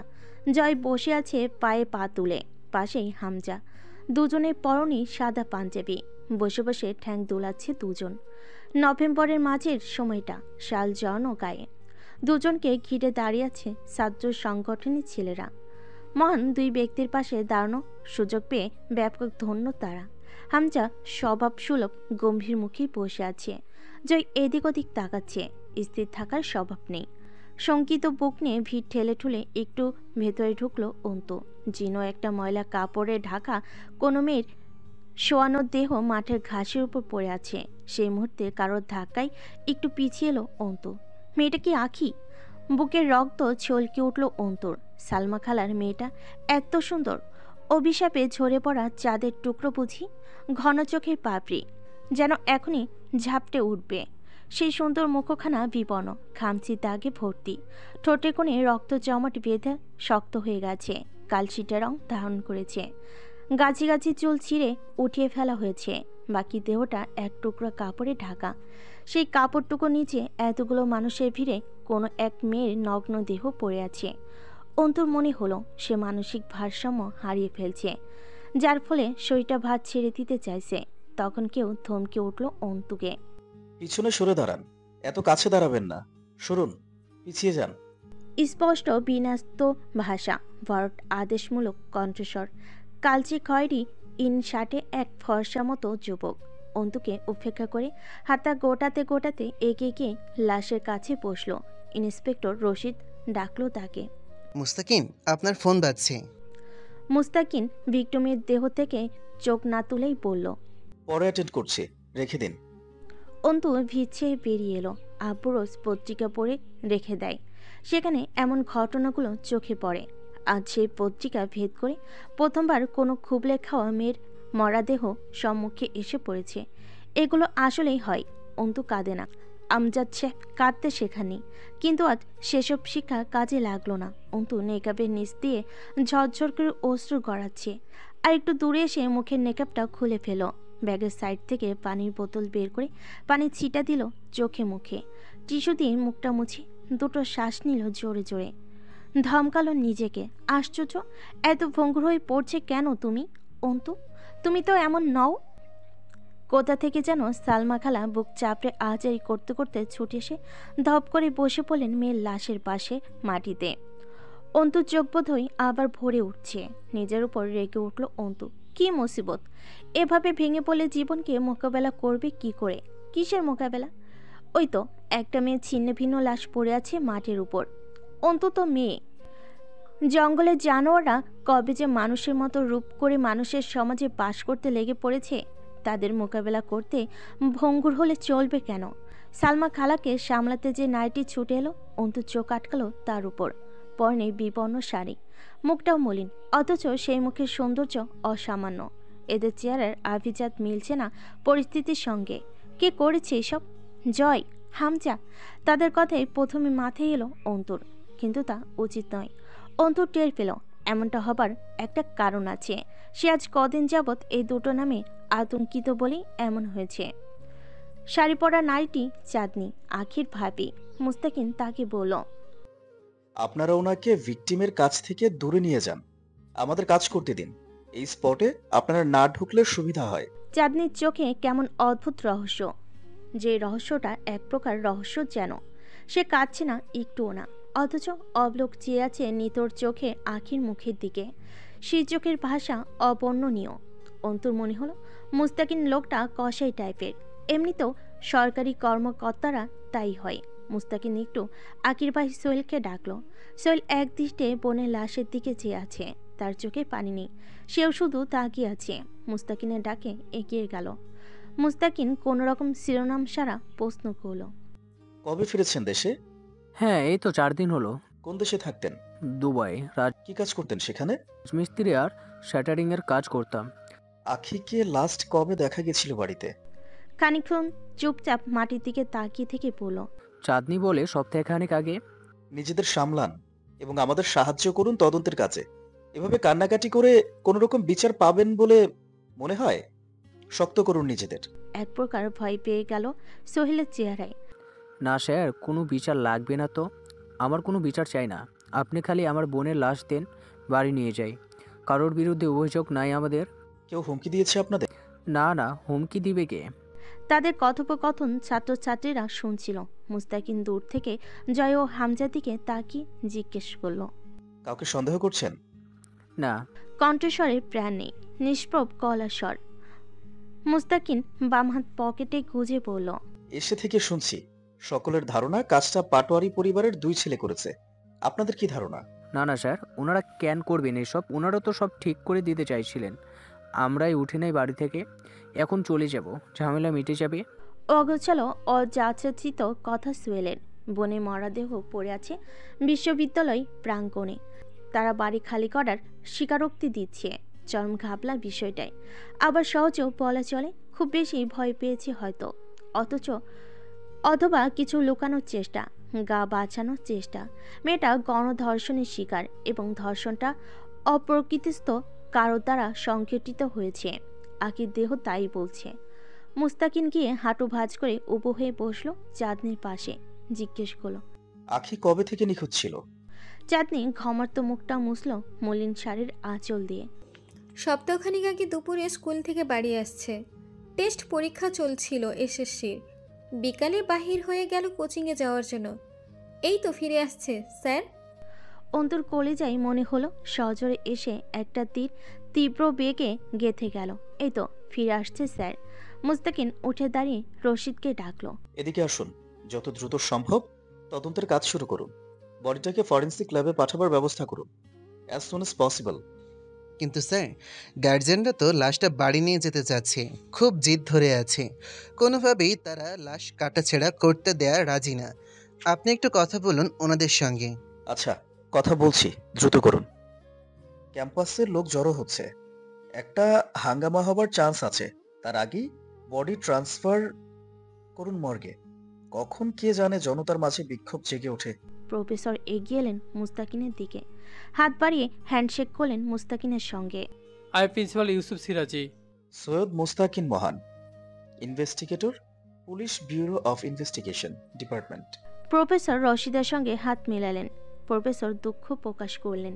কি যে হচ্ছে ভার্সিটিতে আজকাল, ছেলেমেয়েরা আতঙ্কিত। কারা এসব করছে জানে? মুস্তাকিন কথার মাঝখানে ফোন কানে ধরে অন্যদিকে চলে গেল। রশিদ প্রফেসর কথায় অনিচ্ছাকৃত হু হ্যাঁ ঘাড় নাড়াতে থাকলো। মুস্তাকিনকে দেখে হামজা উঠে দাঁড়িয়ে হ্যান্ডশেক করলো। জয় কোনো মতে ফোন থেকে মাথা তুলো। Good job officer. Thank you. এরপর হুট করেই বলো, লোকে আপনাদের দিকে আঙুল তুলছে, আপনাদের কি খেয়াল? আপনি তুলছেন না আঙুল? আমি আমজনতার থেকে খানিক আলাদা, বলা চলে নিজের পেশার খাতিরেই। প্রমাণ ছাড়া আঙ্গুল তুললে চাকরি থাকবে না। চোখ মারল হামজাকে মুস্তাকিন। হামজা ছেলেদের চলে যেতে ইশারা করে। সালমা কাঁদছেন, জোরে জোরে কাঁদছেন মুখ চাপড়ে। লোকের চাপা গুঞ্জন আর পরিবেশ অভিশাপের কালশিটে ধোয়া ছাড়িয়েছে যেন। জয় জবাব দিল মুস্তাকিনের, আপনার চাকরি ধরেন আমি রক্ষা করব, তাইলে আঙ্গুল তুলে জেলে ভরবেন তো? মুস্তাকিন বসলো দুজনের সামনের একটা চেয়ারে। সূর্যের তেজও আলো কমে উত্তরের হাওয়া এসে গায়ে লাগছে। কাঁধে ঝুলিয়ে রাখা ডেনিম জ্যাকেটের গায়ে জড়িয়ে জ্যাকেটটা গায়ে জড়িয়ে বলল, আপনার শখ অথবা শান্তি সহ্য করার কনফিডেন্স, কোনটা ধরবো? কিছু জিজ্ঞেস করতে চান অফিসার? প্রফেসর সিরাজি এসে দাঁড়ালেন পাশে। মুস্তাকিন এবার সরাসরি কথাই এলো। আপনারা আমাদের ডেকেছেন সকাল 8টার দিকে, তাহলে এখানে লাশ ফেলে রেখে যাওয়া হয়েছিল ঠিক কখন, সে ব্যাপারে কোনো ধারণা আছে? তা তো জানে না কেউই। আমাকে কল করা হয়েছে, তখন আমি ঘুমিয়েছিলাম। ছেলেরা কল করে জানালো সেটা। জয়ের দিকে ফিরল মুস্তাকিন। জয় মাথা ঝাঁকালো। ভাই, আমার এ জায়গায় নিয়ে আসছে, আমি ঘুমাচ্ছিলাম। আপনারা একসঙ্গে থাকেন? হুম, এক বাড়িতে এক ঘরে থাকতাম। লোক বদনাম করবে জন্য থাকা হয় না। বদনাম তো আর কম নাই এমনিতেই। লাশ এক্স্যাক্টলি কোথায় ফেলা হয়েছিল সেই জায়গাটা দেখেন আমাদের, সেটা তো দেখেছেন? বিশ্ববিদ্যালয়ের মেইন প্রাঙ্গণের পেছনের দিকটা নির্জন এবং গাছগাছালিতে ছাওয়া। সেখানে সচরাচর লোকের যাতায়াত অতটাও নেই। দিনের বেলা ছেলেমেয়েরা আড্ডা দিতে নির্জন জায়গাটি বেছে নেয়। রাতে একদম শুনশান, ক্যাম্পাসের অফসাইড বলা চলে। সর্বপ্রথম লাশ দেখেছে ঝাড়ুদার। সে প্রথমে বুঝতে পেরেছিল না ওটা লাশ। কোনো মতে ওড়নাটা জড়ানো ছিল লাশের দেহে। পরে কে বা কারা যেন বিশ্ববিদ্যালয়ের প্রাঙ্গণে এনেছে। এটা সকালে এসে থানা পুলিশের কাছ থেকে শুনেছে সে। মুস্তাকিন দেখল পুরো আশপাশটা। জয়কে বলল, আপনার চোখে প্রচুর ঘুম দেখছি, লালচে হয়ে আছে। রাতে ঘুমাননি মনে হচ্ছে, এখন একটু বিশ্রাম প্রয়োজন। মুস্তাকিন কথাটা দ্বারা কিছু নির্দেশ করল। জয় চাদরটা গা থেকে খুলে গলায় পেঁচালো ওড়নার মতো করে। হেসে বলল, রাতে ঘুমানোর অভ্যাস এমনিতেও নাই আমার। ঘুম আসলে সকালে হয়নি বললে ঠিক হইতো আমার জন্য। সকালে টেনে তুলে আনা হয়েছে। আসলে আমাদের মতো নেতাকর্মীদের দুঃখ আর পরিশ্রম আপনারা কোনোদিনও বুঝবেন না। জনতার মন রাখতে কত যে লোক দেখানো ঢং করতে হয়। যেমন ধরেন, আমার আসতে ইচ্ছে করতেছিল না, কষ্ট হচ্ছে না বিশেষ মেয়েটা বা তার পরিবারের জন্য, তবুও আসতে হলো। ইভেন ধর্না ধরে বসে থাকতে হচ্ছে হুদাই এইখানে নিরস মুখে। কার বাল লাড়তেছিস বসে? মানুষ তো মরবেই। এই অবধারিত বিষয়ে এইসব ঢং কি মনে থনে কোথাও সয়? তবুও সওয়া লাগে, কারণ তথাকথিত সমাজসেবক আমি। ফাক অফ দিস ইন্ট্রোডাকশনস। আপনি মানছেন আপনি তথাকথিত সমাজসেবক? জয় চাদরটা গলা থেকে হাতে কবজিতে জড়াতে জড়াতে বলল, না মানার কি আছে? আমি ভালো না তা লোক জানে। আর তা কি আমি জানার আগেই? আমি জানছি, এরপর লোকেরে জানাইছি, তখন লোক জানছে। মুস্তাকিন কিছুক্ষণ চুপচাপ চেয়ে থেকে জয়কে জিজ্ঞেস করে, মুস্তাকিন, তাহলে আপনাকে সন্দেহের তালিকায় রাখবো? এই কেসে সাসপেক্ট হিসেবে থাকতে থাকতে উল্টাপাল্টা কিছু প্রমাণ হয়ে গেলে ফাঁসি হয়ে যাবে। যেহেতু মেয়েটা মরে গেছে, এত তাড়াতাড়ি মরে কি লাভ? মরবো এরকম কোনো কেসের দায়ী, তবে একটু বয়সকালে। এখনও বিয়ে শাদি করি নাই, বিশেষত বাসরটা। এখন মরাটা ঠিক হবে না, এটা থেকে বাদ রাখে না ভাই। কাউন্সিলর সাহেবকে একবার থানায় আসতে বলবেন বিকেলে, আপনি আসলেও পারেন। হামজা পাঞ্জাবির হাতার বোতাম খুলে তা কুনুই গোটাতে গোটাতে বলল, আমি আসতে পারবো না, আব্বা যাবে। আমার ব্যস্ত সময় কাটছে, নির্বাচনে গিয়ে আসছে না সামনে। মুস্তাকিন হাঁটতে হাঁটতে আবার পেছন ফিরে হামজাকে দেখল। পায়ের উপর পা তুলে বসে আছে চেহারটাই, মুখে চাপদারি, পুরো ঠোঁটের উপর ঘন গোপ, গায়ে জন চাদরের প্রান্ত ঝুলছে একপাশে। একটু দূরে দাঁড়িয়ে সিগারেট টান দিচ্ছে জয়। জয় তাকিয়ে আছে একটা বোরকা পরা মেয়ের দিকে। মেয়েটির সাথে মুস্তাকিন ধাক্কা খেয়েছিল। মেয়েটা অবলোক চেয়ে আছে আখির লাশের দিকে। লাশকে ফ্রিজিং গাড়িতে তোলার ব্যবস্থা চলছে। মর্গ থেকে লোক এসেছে। ঢাকাতে আখির লাশ পাঠানো হলো ফরেনসিক টেস্টের জন্য। তা মুস্তাকিন চেয়েছিল না। সে দিনাজপুরের এম আব্দুর রহিম মেডিকেলে পাঠাতে চেয়েছিল, ব্যবস্থাও করেছিল। সিনিয়র ইনচার্জ রাজি হননি। আখির মা হাত মুস্তাকিনের হাত ধরে কান্নাকাটি করেছিলেন। আমার মেয়েটার শরীরটারে আর কোনো শৌরের হাতে দিস না বাপ। আমারে মা মনে কইরা আমার কথা রাখ। আমার বিচার লাগবো না, আমার আখির দেহডারে দে, বাড়ি নিয়ে যাই। এ কথা ফেলার মতো নয়, অথচ উপরমহল হুট করে সিদ্ধান্ত বদলেছে। এসব নতুন নয় এই লাইনে, তবে এর শেষ অবধি যেতে হলে তাকে সজাগ থাকতে হবে প্রতি পদে। রাত 8টায় ডিআইজি স্যারের সাথে কথা বলে কার্যালয় থেকে বের হলো। টিমের সকলের খুবই খাটুনি হবে এই মামলায়। এখানে কোথাও না কোথাও অপ্রত্যভাবে জড়িয়ে আছে রাজনৈতিক বিষয়াদি আর সমাজের উঁচু পর্যায়ের পদ্ধতিগত বল প্রয়োগ, যার ঘাপলা খুলতে বেশ বেগ পেতে হবে তাদের। রাস্তা পার হবার জন্য দাঁড়ালো। ফোন বাজছে। ফোন জিনিসটা নিহাত বিরক্তিকর, বিশেষ করে যখন রিং হয়। মায়ের কল। এখন পুরো দিনের ফিরিস্তি চাইবে, খাওয়া, গোসল, শরীরের যত্ন, বাড়ি ফেরার তারিখ। কল রিসিভ করলো না। ক্লান্ত শরীর ফ্ল্যাটে ফিরে গোসল দিয়ে এরপর নিজে একবার কল করে নেবে। বিকেলে থানার কাউন্সিলর হুমায়ুন পাটোয়ারি এসেছিলেন। মুস্তাকিন গিয়েছিল সেখানে। সে প্রশ্ন করল হুমায়ুন সাহেবকে, আপনি ভিকটিমের পরিবারকে জায়গা থেকে উচ্ছেদ করতে চাইলেন, এরপর তারা গেল না, তার মেয়ের সঙ্গে এমন কিছু ঘটলো সন্দেহ যদি আপনার উপর যায়, তা নিয়ে বক্তব্য কি আপনার? উচ্ছেদ করা কোনো কঠিন কাজ না মুস্তাকিন, আর এমনও তো না তা আমি পারতাম না। তাই এরকম একটা সহজ ব্যাপারে তার সঙ্গে এমন খারাপ কিছু করার প্রশ্ন ওঠে না। তারা সময় চাইছে, আমি দিছি। না উঠলে উঠিয়ে দিতাম, যেহেতু এটা আমার কাজ। কিন্তু তাই বলে এমন কিছু। আপনার প্রতিপক্ষ দলকে? সহজ হিসাব, আগের বার যে মেম্বার ছিল এলাকার সে, আর এইবার যেহেতু আমি আর হাজমান মেম্বার পদপ্রার্থী হয়ে নির্বাচনে দাঁড়াবো, তাহলে বর্তমান মেয়র সাহেবও বলা চলে। আমরা বিরোধী, সে কিন্তু আবার আমার বিআইয়ের ভাই লাগে। মুস্তাকিন আসলে বুঝতে পারছে না এই কথার উপর ভিত্তি করে তার এই দুটো লোককে সন্দেহের তালিকায় রাখা উচিত কিনা। হুমায়ুন পাটোয়ারি যা বোঝাতে চেয়েছে তা হলো তারা হুমায়ুন পাটোয়ারিকে বদনাম করার জন্য আখির সাথে এই বিভৎস খেলায় মত্ত হতে পারে। আর কি কোনো সাসপেক্ট থাকতে পারে না এই খুনের দায়ে? আখির পরিবারের সাথে একটা বিশদ আলোচনা দরকার। হতে পারে আরও কেউ কোনো সাহায্য করতে পারবে। কোমর বেঁধে নামতে হবে। তার আগে ল্যাব টেস্টের রিপোর্ট চাই। আরও জিজ্ঞাসাবাদ করতে তথ্য প্রয়োজন, যেটা ফরেনসিক টেস্টের পর আসবে। দুবার দুপাশে মাথাটা ঝাঁকি দিল। গাড়ি চালাচ্ছে সহকারী মাহমুদ। হোটেল দেখে তাকে বলল গাড়ি থামাতে। মাহমুদ গাড়ি থামালো। মুস্তাকিন নেমে গিয়ে হালকা পাতলা কিছু খাবার কিনে নিল। ফ্ল্যাটে রান্না করার চাচিটা দুদিন হলো আসে না। এখন মুস্তাকিনের রান্না করার এনার্জি নেই। অ্যাপার্টমেন্টের গেটে দেলোয়ার বলল, স্যার তোমারও তো চিঠি আইছে গো।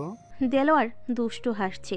মুস্তাকিনও হেসে বলল, চিঠি শুধু প্রেমিকার কাছ থেকে আসে না আজকাল, আর প্রেম চিঠিতে হয় না। হ্যাঁ, উন্নত দুনিয়ার প্রেম হয় উন্নত উপায়ে, উন্নত ডিভাইসের মাধ্যমে হয়। হতে পারে, দেখো, এটা আমার মৃত্যুর পরোয়ানা পাঠিয়েছে কোনো এক শুভাকাঙ্ক্ষী ভালোবেসে। তোমারে আর কেডা মারার সাহস করব?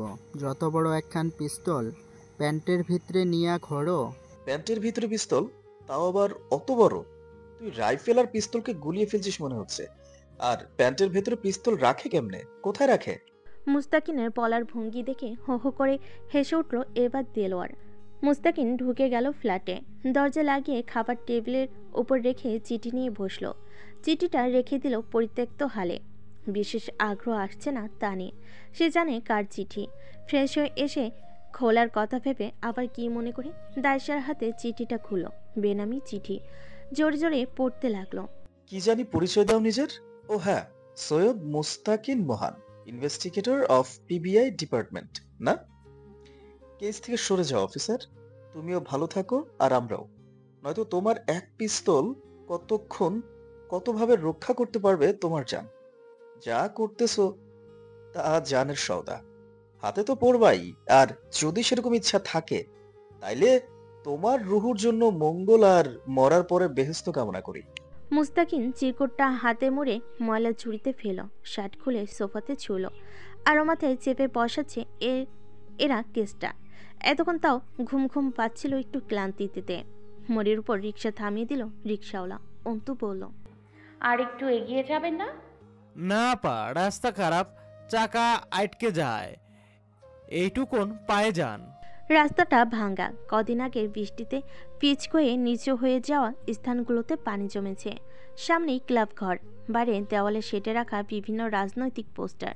রং বেরঙের কালিতে রাজনৈতিক সংগঠনের নামধাম সব লেখা। রাস্তার সামনে ওপারের চায়ের দোকানপাট। ক্লাব ঘরের সামনে লাল চেয়ার পাতা অনেকগুলো। বাঁশের স্ট্যান্ডের উপর ক্যারমবোর্ড রাখা। চেয়ারে দু একজন বসে পা দোলাচ্ছে, সিগারেট টানছে, কেউ চায়ের কাপে চুমুক দিচ্ছে। রাস্তার করুণ দশা। কাউন্সিলর ক্লাব ঘরের সামনে রাস্তায় এই হাল। অথচ সেই কাউন্সিলর আগামীতে মেয়র পদে প্রার্থী হয়ে বিভিন্ন সম্মেলনে কত কি দেবার অঙ্গীকার দিচ্ছেন জনতাদের। আজকালের মাঝে একটা বিশাল সম্মেলন আছে প্রাইমারি স্কুলের মাঠে। সেখানে নিশ্চয়ই হামজা জয় জম্পেশ একটা করে বক্তব্য রাখবে। এদের জিহ্বা কয়টা? আর বিবেক এবং লজ্জায় বা কোনো ফেরিওয়ালার কাছে বিক্রি করে বাদাম কিনে খেয়েছে। ভাবতে ভাবতে কাঁধে এক পা পড়ে গেল অন্তুর। ক্লাব ঘরের দিকে তাকালো না। তুতনি বুকে ঠেকিয়েই হেঁটে পার হলো কালো বোরকা ও কালো ওড়নার নিকাবে মুখ ঢাকা তার। ক্লাব ঘরের পাশেই সালমা খালার ছোট বাড়িটা।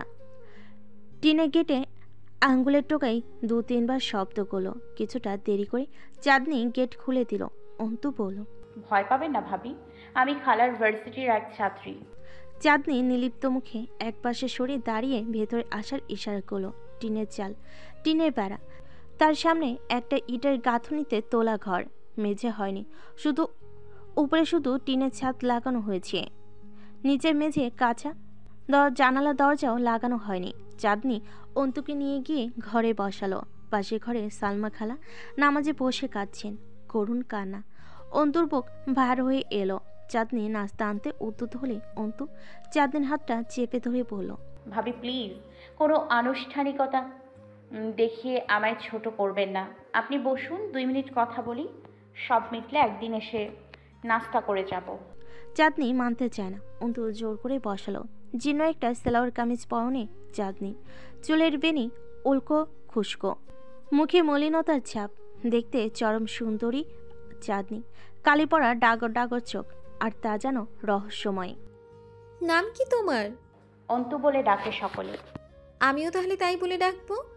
যদি আগেই চলে যেতেন এখান থেকে তাহলে হয়তো আখির এই হাল হতো না বোধ হয়। বহুদিন থেকেই ক্লাবের ছেলেদের নজরে পড়ছিল আখি। আখিরে খুব জ্বালাতো ওরা। যাওয়ার আসার সময় আজে বাজে কথা বলতো। একবার ক্লাবের একজন বাড়িতে আসছিল তার কোনো বড় ভাইয়ের সাথে আখির কুপ্রস্তাব নিয়ে। আমাদের একটা থাপ্পড়ও দিছিল। অন্তুর জিজ্ঞেস করতে ইচ্ছে করলো, সেই বড় ভাইটা কি জয় আমির? আপনার কি সন্দেহ হয় না জয়ের উপর? করলো না প্রশ্নটা। আপনি যে টাকা ফেরত দিতে গিয়েছিলেন মেম্বার সাহেবকে, তা দিয়ে অন্য কোথাও তো জায়গা কিনে চলে যেতে পারতেন। চাঁদনি হাসলো আবার, কেমন যেন দেখাচ্ছিল চাঁদনির হাসি। তুমি ঘটনা লোকমুখে শুনেছ তাই না? তুমি পুরোটা আর আসলটা শোনো নাই। এখন শুনি, আপনি বসুন। আমি বলবো। অন্তুর চাঁদনিকে ভীষণ অন্যরকম লাগছিল। চাঁদনি বিছানার উপর ছড়িয়ে ছিটিয়ে থাকা কাপড়গুলো ভাঁজ করতে করতে বলল, আমি বাপের বাড়ির পাওনা জায়গা আর বিয়ের গয়না বেচে আমার ভাইয়ের সাথে নিয়ে মেম্বারের কাছে গিয়েছিলাম টাকা ফেরত দিতে। তারা নিল না? টাকাগুলো দেখলো আর মেম্বার সাহেব বলল, আচ্ছা টাকা যখন জোগাড় করেছো নেওয়া যাবে। আমি ওই হিন্দু লোকটার সাথে কথা বলে দেখি। এরপর যেভাবে বলছিল আমরা নিশ্চিত ছিলাম টাকা নিবে, জায়গা ফেরত পাবো। নিল কি সেই টাকা? সেই রাতে বাড়িতে লুট হলো। বলেই হাসলো। কি যে অদ্ভুত নিলিপ্ত শুনতে লাগলো চাঁদনি কথাটা। কপাল জড়িয়ে ফেল অন্তু। চেনেননি তাদের? তুমি কখনো ডাকাতি দেখোনি না? না, দেখিনি। ওরা মুখোশ পরেছিল, আর চিনলেই বা কি? যাওয়ার সময় অস্ত্র দেখায় খুব ভালো করে সাবধান করে গেল, আর আমরা সাবধান হয়ে গেলাম। একবার সাবধান না হয়ে হারাই গেছে একটা। অন্তর বুঝলো না সেই কথাটা। চাঁদনি কি আখির মেজ ভাইয়ের কথা বলছে যে ক্যান্সারে মারা গেছে? এখানেও এক রহস্য রইল, যে রইল ক্ষণকাল চাঁদনির নির্বিকার মুখটার দিকে। অসীম ধৈর্য আর বুঝ মেয়েটির। এমন নিম্নবিত্ত পরিবারে এত শীতল মস্তিষ্কের একটা বউ, তার চোখের চাহনি, কথা বলার ধরন, মুখের ভঙ্গিমা, সবই যেন অসাধারণ, একটু সাধারণ নয়। সেদিন শাশুড়িকে যেভাবে বুকে জড়িয়ে থামাচ্ছিল, সে এক বিরল দৃশ্য। আজও কেমন অনর শক্তিময়ী লাগছে এই মেয়েটাকে। প্রথম সাক্ষাতে কেমন নির্দ্বিধায় কথা বলছে ওর সঙ্গে, একটু ইতস্তত বা অপ্রস্তুত নয় যেন। মার্জিয়া কি এমন হতে পারতো না? অন্তু জিজ্ঞেস করলো, আপনি পড়ালেখা জানেন? এসএসসি পাস করেছিলাম। মুখ খুলে না তুমি? দেখলাম না তো তোমায়। অন্তু নেকআপটা খুলল অল্প একটু। বেজায় মায়াবতী দেখতে অন্তু। সবচেয়ে বেশি মায়া লেপ্টে আছে ঘন পাপড়িওয়ালা চোখে। চোখের মনি কুচকুচে কালো, তাতে মুক্ত দানা নেয় ভাসছে আলোর প্রতিসরিত বিন্দু রেখা। এক দেখাই আটকে যাবার মতো সুন্দর মেয়েটা। কালো নেকআপের প্রান্ত এসে ঠেকেছে ফর্সা কপালটির উপর, থুতনিটুকুও বের হয়নি। কালো পদ্মার আবরণের ভেতে ঝিরঝিরে মোহময়ী চেহারা। চাঁদনি কিছুক্ষণ অন্তর নতমুখের দিকে চেয়ে থেকে বলল, তুমি খুব সুন্দর। আপনার কাছে হেরে যাব। দুজনেই হাসলো। গেটে শব্দ হলো। অন্তু দ্রুত মুখে মেকআপ পরে নিল। সেলঘরে দরজায় এসে থেমে গেল, তার চোখে মুখে কৌতূহল। অন্তু সোহেলের অপ্রস্তুত অবস্থা দেখে নিজেই বলল, ভাই আমি অন্তু, ভার্সিটিতে পড়ি। ভাবির সঙ্গে এমনি দেখা করতে এসেছিলাম। আপনি ভেতরে আসুন। সোহেল ঢুকলো না, দুকদম পিছিয়ে হাত দিয়ে বাধা দেওয়ার মতো করে বলল, বসো তুমি, কথা কও, আমি পরে আসবো। বসো বসো। আপনি আসুন, আমি বেরিয়েই যাচ্ছিলাম। অন্তুকে কান্নারত অভাগী মায়ের পাশে মেঝেতে বসে পড়ল, হাতটা চেপে ধরে বলল, চেনেন আমায়? চিনলেন সালমা অন্তুকে। ভার্সিটিতে কমন রুমে দেখেছেন বহুবার। আপনি এভাবে কাঁদছেন কেন? ক্লাব ঘরেও পৌঁছচ্ছে নিশ্চয়ই আপনার কান্নার স্বর। পৈশাচিক আনন্দ দিচ্ছে ওদের আপনার এই আর্তনাদ। নিজের দুর্বলতা অন্তত শত্রুর কাছে প্রকাশ করতে নেই। মুখে হাত চেপে কেঁদে উঠলেন সালমা। যখন কেউ কষ্ট দেবার লক্ষ্যে কষ্ট দেয় তখন একদম উচিত নয় কষ্ট পাওয়াটা তাদের দেখানো। হয় সেই পরিমাণ সেভাবে ফিরিয়ে দিতে হয়, অথবা চুপ থাকতে হয় অন্তত তাদের সামনে। সালমা খালার অন্তুর এই ভারী কথা বুঝলেন কিনা কে জানে, বলেন, কিন্তু ওরা তো করে নাই কিছু। নিজেকে সান্ত্বনা দিচ্ছেন? ওরা কিচ্ছু করে নাই অন্তু। ক্যাডা করছে আল্লাহ মাবুদ জানে। ওই পুলিশরা আমার বেটির লাশ দিতেছে না কেন? আবার কই নিয়ে গেছে আমার বেটিরে। আমার বিচার লাগবো না। ওরা রাজনীতি করে, শক্তিশালী সব। আমার বিচার লাগবো না, কিচ্ছু লাগবো না। আমি চলে যাব এখান থেকে, বহুত দূরে যাব। আমার মেয়েটারে ওই পুলিশ না জানিয়ে আবার কই নিয়ে গেছে। কারা রাজনীতি করে? এই তো বললেন ওরা কিছু করেনি। তার মনে হলো সে বোধহয় টেনে হিসেই জয়কে এসবের পেছনে দাঁড় করাতে চাইছে। তার সঙ্গে সেদিন খারাপ আচরণ করেছিল বলে জয় বারবার অপরাধীর জায়গায় নজর আসছে, কিন্তু এটা ঠিক না। ভেতরের উকিল মস্তিষ্কটা ধমকালো অন্তুকে। ক্লাব ঘর পার হওয়ার সময় আর চোখে তাকালো সেই দিকে। বুকে একটা চাপা উত্তেজনা কাজ করছে। তাকে চিনে ফেলার মতো কেউ যদি এখন ক্লাবে থাকে, কোনো তামাশা না হয়ে যায় এখন। যদি জয় দেখে ফেলে। ক্লাব ঘরের সামনে বড় পোস্টারে কাউন্সিলর হুমায়ুন পাটোয়ারির ছবি টাঙ্গানো, পাশে আরেকটা পোস্টারে তার ছেলে হামজার ছবি। এবার ক্যারাম বোর্ডের সামনে ছেলেরা দাঁড়িয়ে আছে। এটা আর চোখে নজর এলো, আর ভুলেও তাকালো না সেদিকে। সন্ধ্যের বেশি বাকি নেই। দুনিয়াতে সর্বোচ্চ জঘন্য শব্দের মধ্যে সেরা জঘন্য শব্দ হলো অ্যালার্মের শব্দ। ঘুম ভাঙল জয়ের। ফোনের অ্যালার্ম তখনও বাজছে। উপর হয়েছিল, চিত হয়ে বকল, সেটা ভাঙা অ্যালার্ম ঘড়ি, বালটা বাজতেই আছে। সম্বন্ধীর ছেলে ঘড়ি আমার, আমি উঠছি রে, এইবার অফ যা। ঘড়িটাকে ভাঙতে পারলে ভালো লাগতো, ভাঙলো না। টাকার ঘা কলে যায়। চোখে মুখে পানিতে আসার পরও ঝিমুনিটা ছাড়ছিল না। প্রথমে ঝুড়িতে, পরে এক একে সম্ভাব্য সকল আসবাবে কাঙ্ক্ষিত সারটা খুঁজলো, পেল না। চিৎকার করতে করতে বেরিয়ে এলো ঘর থেকে। মামি, ও শতালো নানির মেয়ে। কাজের মহিলাকে জিজ্ঞেস করলো, সেই শালির চেংড়ি কই? বেরিয়ে এসে দাঁড়ালেন শাহানা। কি সমস্যা? ষাঁড়ের মতো গলা ফাটতেছিস কেন? এই বাড়ির বেটা ছেলেদের জন্মগত বদরোগ এই। আমার শার্ট ধোয়া হয়নি কোন সুখে? কার বালটা পরবো আমি এখন? তোর শার্টের খুব অকাল হয়েছে। আলমারি খুললে ছোটখাটো একটা শার্টের গোডাউন খোঁজ পাওয়া যাবে। বাদর, সব সময় তোমার শার্টের পেছনেই তো দৌড়াই আমি। আর কোনো কাজ নেই বাড়িতে? অন্যটা পরে বের হওয়া যেত না? জয় মুখ খুলতে গিয়েও নিয়ন্ত্রণ করলো নিজেকে। তার মুখ খুলে বকা ছাড়া কিছুই আসার সম্ভাবনা নেই। মামিকে সামনাসামনি বকা ঠিক না। এরপর কথা বলতে গিয়ে ওই খ্যাপা সরিয়ে এলো। তো একটা বের করে দাও সেই গোডাউন থেকে, পরে বের হই। তোমাদের মতো তো হুদাই ঘরে বসে থাকি না আমি, কাজ আছে, উঠতেই দেরি হয়ে গেছে। আবার শার্টের বাড়া নিয়ে রং করতেছি আর আধ ঘন্টা। তরু বেরিয়ে এসে দাঁড়ালো সেন্টার রুমের এক পাশে। জয় ওর দিকে ফিরল, কঠিন স্বরে আদেশ করলো, তরু, আরে সিস্টার, ইউ আর স্টিল জীবিত নাও? ভালোই হলো। আবার একটা শার্ট বের করে দে, যা কুইক। জয়ের ঘরে ঢুকলেই পৌশালে একটা গন্ধ পাওয়া যায়। মাতাল মাতাল লাগে তরুর। ঘরে বাস করা পৌষটায় যখন সর্বক্ষণ ওর মাতাল হয়ে থাকার কারণ। এই ঘরটাও ওর কাছে বড় কাঙ্ক্ষিত। প্রতিদিন জয় উঠে বেরিয়ে যাবার পর সে পুরো ঘরটাকে পালে নতুন করে ওলটপালট করে, আবার শুরু থেকে গোছায়। সব কিছু এই ঘরে অবস্থান করার লোভে। যতক্ষণ এখানে থাকবে বুকের ভেতর কি যে এক শিরশিরানি নেচে বেড়ায়। আলমারিটা খুলে খুঁজে খুঁজে একটা কালো লালচে রঙা শার্ট বের করলো, আবার দ্রুত ঢুকে হ্যাঙ্গারে বাঁধিয়ে রাখলো। এই ঘরের প্রতিটা বিন্দু তার গোছানো। অবশেষে একটা চেক শার্ট বের করলো। সেটা তো মন লাগলো না, ভুলভাল শার্ট নিয়ে গেল। পছন্দ না হলে নিশ্চিত একটা জঘন্য ভাষায় গালি দিয়ে ছুঁড়ে ফেলবে শার্টটা জানালা দিয়ে।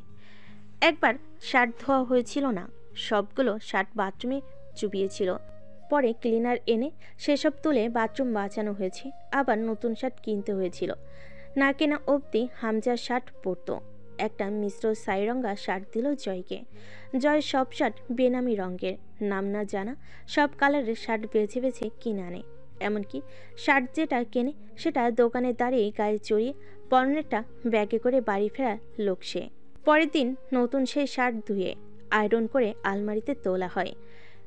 এরকম হাজারো পাগলাটে স্বভাব সমপন্ন বজ্রাগী পুরুষটিকে কেন যে এত ভালো লাগে মনে মনে তরুর।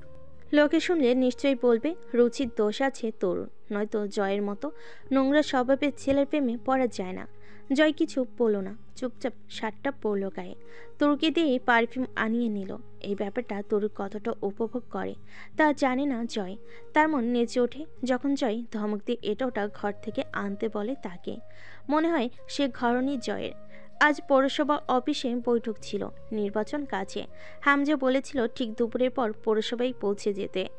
আগামী সপ্তাহের শুরুতেই বিশাল এক সম্মেলন নির্বাচন নিয়ে, সেই বিষয় নিয়ে আলোচনা চলবে। জয় পৌরসভায় না গিয়েছিল পলাশের গাঙ্গের পাড়ের বাড়িতে। সেখানে কিছুক্ষণ আড্ডা দিয়ে ক্লাবে গিয়ে ক্যারাম খেলেছে আধা ঘন্টার মতো। এরপর বাড়ি ফিরে ঘুম দিয়েছে সন্ধ্যা অবধি। কবির ড্রাইভিং করতে করতে জিজ্ঞেস করলো, ভাই আমরা যাচ্ছি কই এখন? চেয়ারম্যান কাকা ডেকেছে। চেয়ারম্যান কাকা আমাকে ডাকছে কেন? সম্পত্তির ভাগ লিখে দেবে। তোর কিছু চাই সেখান থেকে? না মানে আপনারা কেন ডাকছে? উল্টাপাল্টা কিছু করবে না তো? উল্টাপাল্টা কিছু? বউ নাই নাকি চেয়ারম্যানের? আমায় কেন টার্গেট করবে? হাসলো কবির। জয় বলল, আয় তোর এই গ্যাসো মাদরের মতো হাসির একটা ছবি তুলি। বাই এনি চান্স সকালে টপকে গেলে ছবিতে মালা চড়াবো।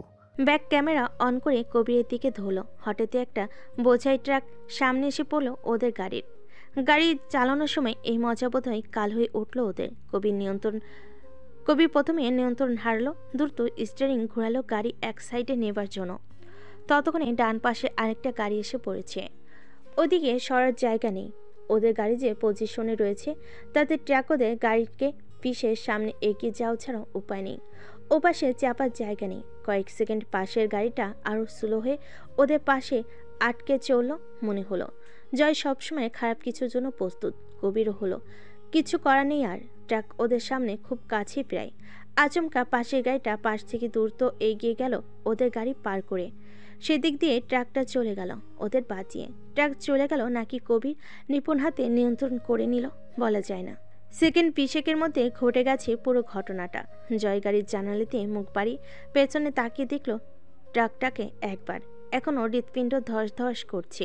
জয় তাকে বকলো, শালা এত লাফাও কেন? বেশ কিছুক্ষণ পর পেছন থেকে সামনে ঘাড় ফেরালো। কবিরকে প্রশ্ন করলো, ট্রাকটা কার জানিস? কবির